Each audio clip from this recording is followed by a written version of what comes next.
ang part 1 ng video message ni Vice President Sara Duterte kung saan nililihis na naman niya ang mga issue.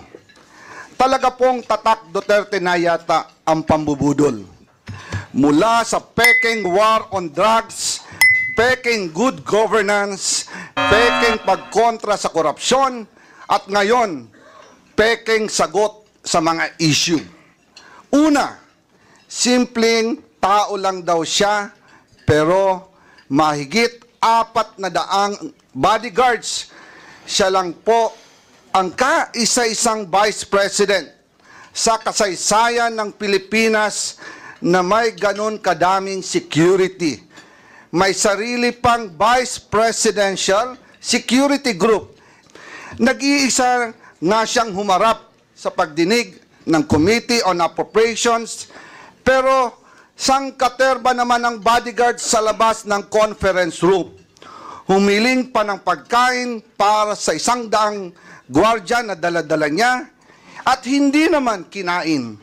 Hindi po ba't pang-iinsulto at pag-aaksaya ito ng resources ng gobyerno? Ang hindi niya pagsagot sa maayos na tanong. Office. Talagang Bratinella to the max, no? Na ayaw na ngang matanong, no? Umiiwas sa mga tanong.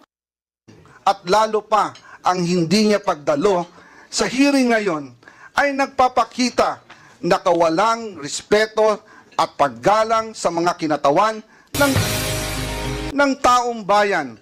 Hindi lang po kongresista ang winalanghiyan niya dito. Kung labas po kayo ng baho, Mr. President, dapat naman siguro maligo ka muna.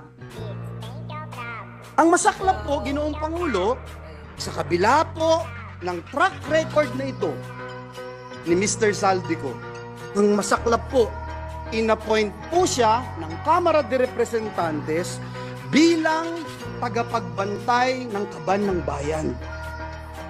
Si Dracula, inappoint mo bilang tagapagbantay ng blood bank ng bayan.